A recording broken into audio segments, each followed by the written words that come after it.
Olympus is but a memory. Even the dust has forgotten from whence it came. But in the darkness of humanity's ignorance, the Olympian gods evolved. Zeus demands a reckoning, as once he did in days of old, and he means to test heroes of this new age.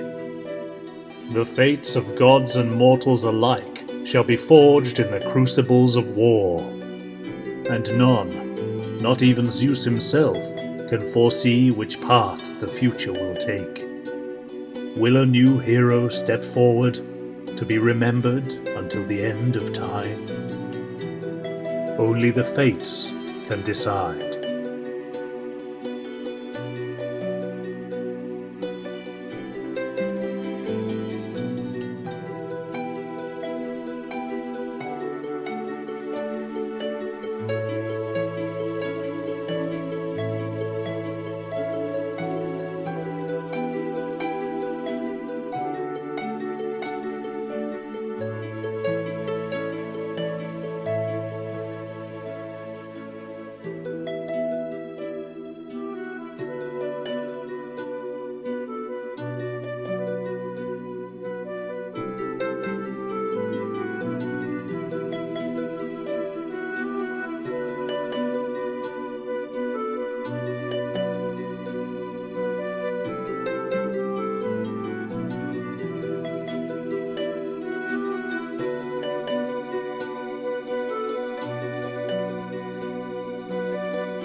A man washes up on the beach. He's been gone for 20 years.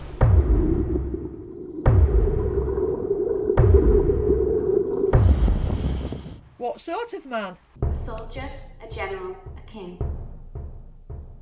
And now he's home at last.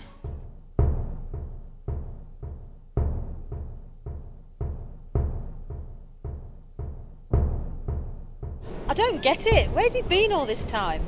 He was sent to Troy. To fight in a war he wanted no part of. But now he's back to fulfill his promise. What promise? A promise to his wife. He swore one day he would return to her, and now he is back. She'll think that he's dead. She'll have moved on after 20 years. She can't have waited for him. Her name was Penelope. And no, she has not moved on. She knew in her heart that one day her husband would return. And now he's back, after many terrible years. He has fought and defeated enemies by the score. He's battled hideous creatures. And survived disasters at sea. He has dared to defy the gods themselves. So where do we begin? Oh yeah, with an apple. And a choice. A choice that would tear the world apart. And start a war like no other. A war between gods and mortals. Beneath the unbreakable walls of Troy.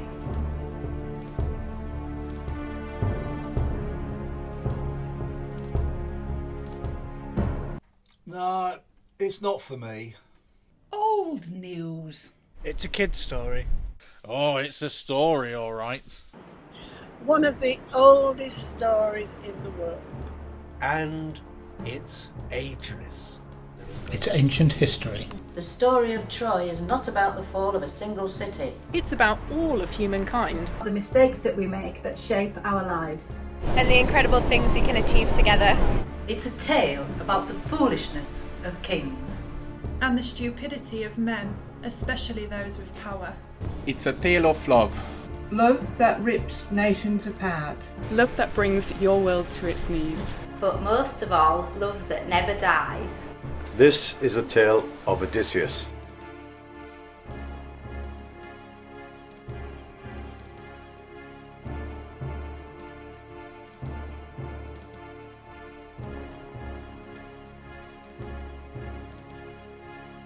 What about the apple? What do you mean? You said you started with the apple. This story begins with an apple. A goddess with an apple. Her name was Eris, the goddess of mischief and strife. Oh, she was furious. She had been excluded from a royal wedding. A wedding? Whose wedding? You said she'd been excluded from a wedding. I don't get it. It all started way back in the depths of history. In ancient times, gods and goddesses lived on Mount Olympus. From these lofty heights, they looked over the human beings that worshipped them.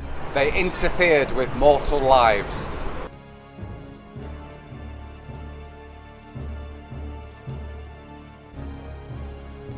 Playing with their fates as we might play a game of chess.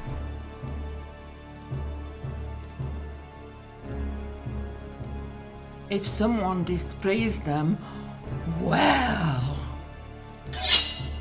But time moved on. People grew tired of the old ways. And the worship of these gods faded. History often goes around in circles. Sometimes events overtake the wishes of gods and humans alike.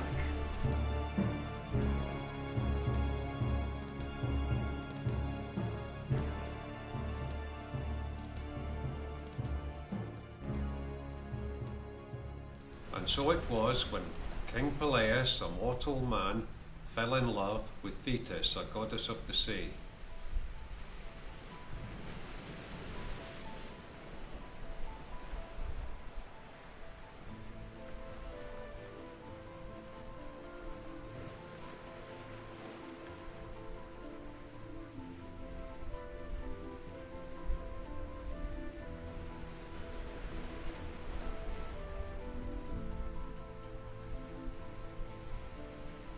At first, she was horrified at being approached by a mere human. She did everything in her power to dissuade him. But Peleus was a determined man, and he was smitten. There was no putting him off. Zeus watched on and was impressed with the king's devotion. He granted him Thetis' hand in marriage. And she was bound to suffer the indignity of a mortal husband. You cannot make me do this! I am Olympian! Cannot!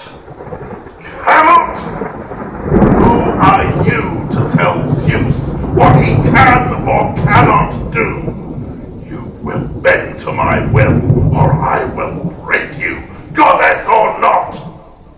The fire in her heart burned against Zeus for forcing her into this union. To her horror, the wedding was ruined by an unwelcome visitor. Eris, the goddess of mischief and discord, had not been invited. After all, who wants to invite the bringer of chaos to their special day? She forged a magical apple, an object of such power it would almost bring the world to an end. Think of this as my wedding gift. Whoever has this apple should be known as the fairest of all, above all others. She will be worshipped until the end of days, and none will be her equal. Ha ha ha ha ha! Such a simple statement, but deadly in the hands of Eris. And she tossed the magic apple on the floor before the assembled immortals. Athena thought that she should have the apple, her being the goddess of wisdom and victory. Aphrodite naturally thought she was the fairest, she was the goddess of love. And Hera, the queen of the gods, thought that she outranked them both. The three goddesses were ready to strike each other down. The wedding ended in chaos and destruction. Thetis never forgave Zeus, but in time she grew to love the mortal king Peleus. They were blessed with a son. They called him Achilles. On the day Achilles was born, Thetis was haunted by a terrible vision. Zeus had predicted that when her son was grown, he would die beneath the walls of the city of Troy. So she took the infant to the banks of the river Styx, home of Charon, the ferryman of the dead.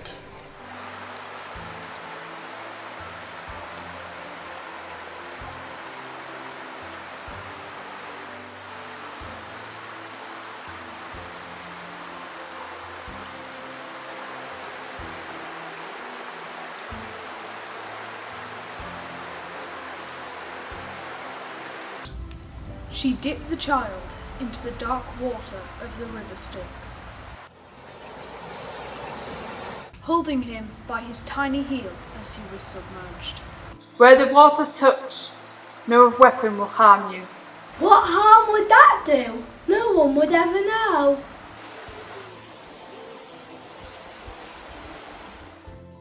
Meanwhile, the three goddesses still fought over the magical apple. And thousands went to battle in their names.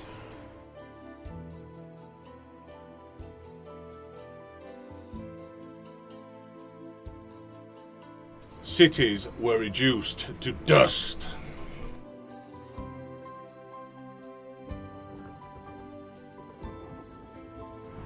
As the years passed, people turned their backs on the old gods.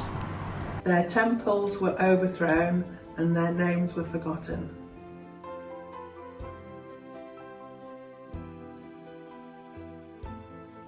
So Zeus decided to teach humanity a lesson. By placing the manner of their doom in a mortal's hands. And he chose a beardless youth by the name of Paris.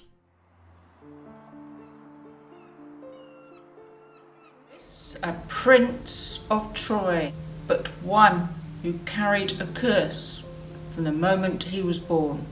The fates have spoken.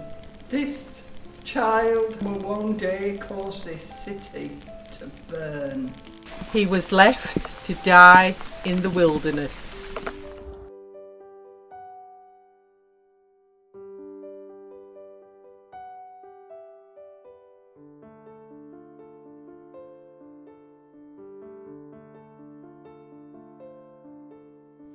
A kind shepherd discovered that child on the lonely moor and raised him as his own.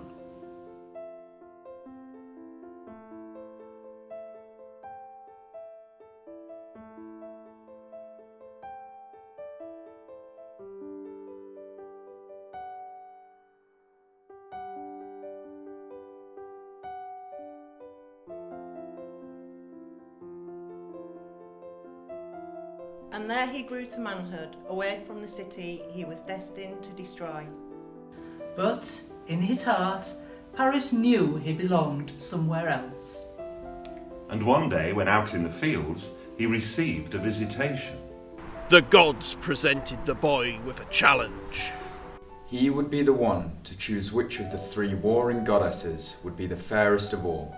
I am Athena, goddess of wisdom and victory. Choose me, and you will gain knowledge of the past, the present, and the future. With this knowledge, you'll always be victorious against your enemies. I am Hera, queen of the gods and wife to Zeus himself. Choose me, and I will grant you power, wealth, and riches beyond your wildest imaginings. I am Aphrodite, the goddess of love, and I can grant your deepest wish. So who did he choose? I choose Aphrodite. Who could possibly be fairer than she? Aphrodite, the goddess of love, was overjoyed.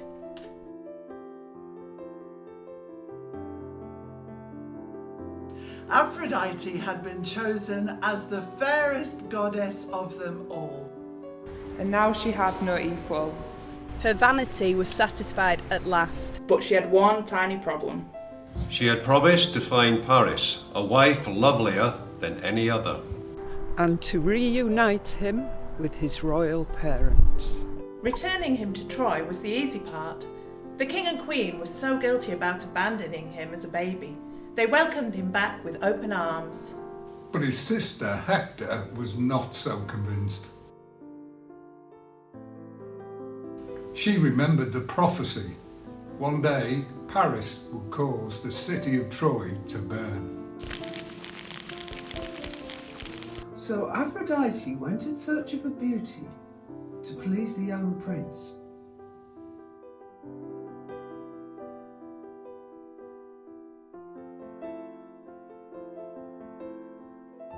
In the far-off land of Sparta, the old king was struggling to find a husband for his daughter, Helen. The most powerful kings from across the lands had gathered, for she was renowned for her beauty and grace. Odysseus, the king of Ithaca, came up with a suggestion. Why not let Helen choose for herself?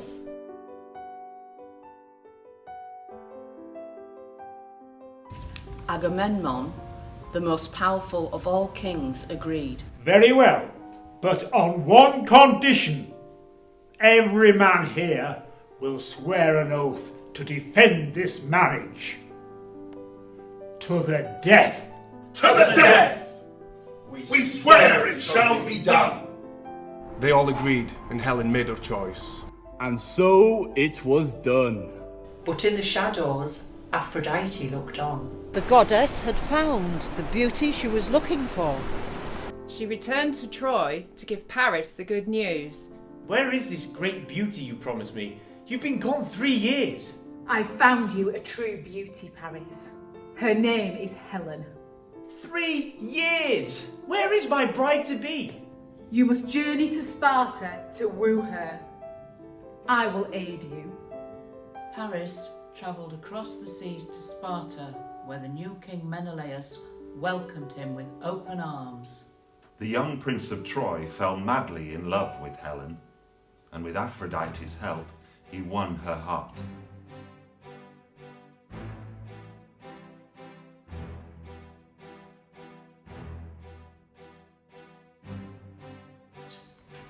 The two young lovers sneaked out of the palace that night.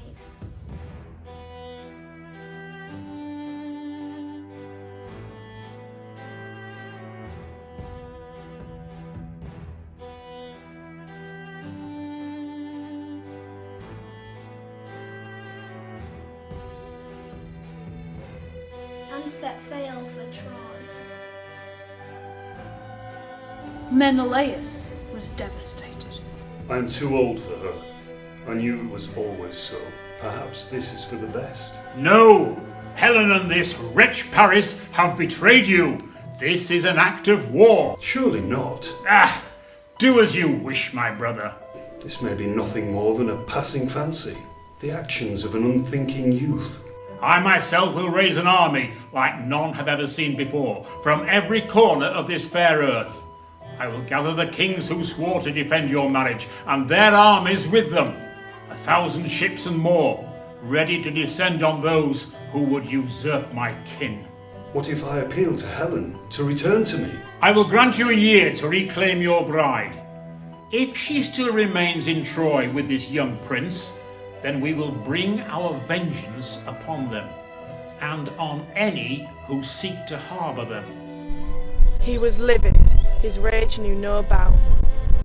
He departed for his homeland to do what he did best, prepare for war. The gods watched on as Agamemnon put his plans in place. He gathered an army like no mortal had ever seen. And their countless ships set sail for distant Troy.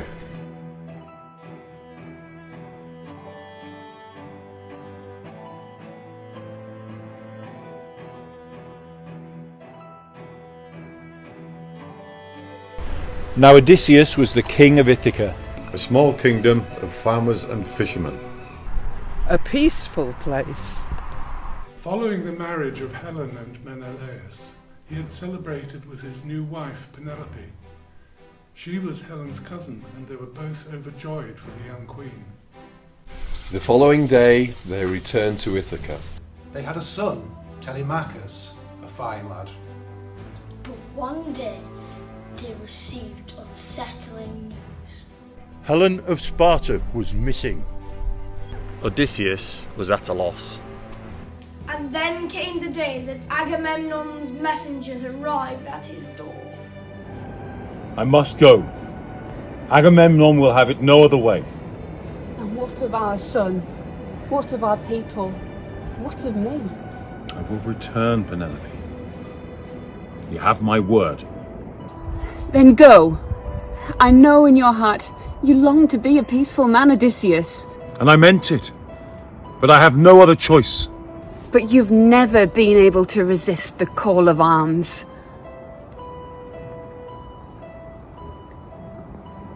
You would like to think of yourself as a farmer, a fisherman, but we both know you were destined for the battlefield. It's in your blood. I swear to you, Penelope, I will return, no matter what stands in my way. I will return to you, my love. And I will wait for you. Now go. Agamemnon awaits you, General.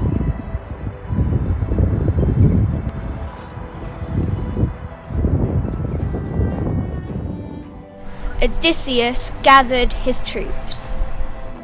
He said his sad farewells to Penelope and his son. And when he learned of the war, Achilles hungered for battle. They took to their ships to join the 1,000 or more. And soon after, they landed on the beaches of Troy. There to wage Agamemnon's futile war.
Sing the rage of Peleus' son Achilles.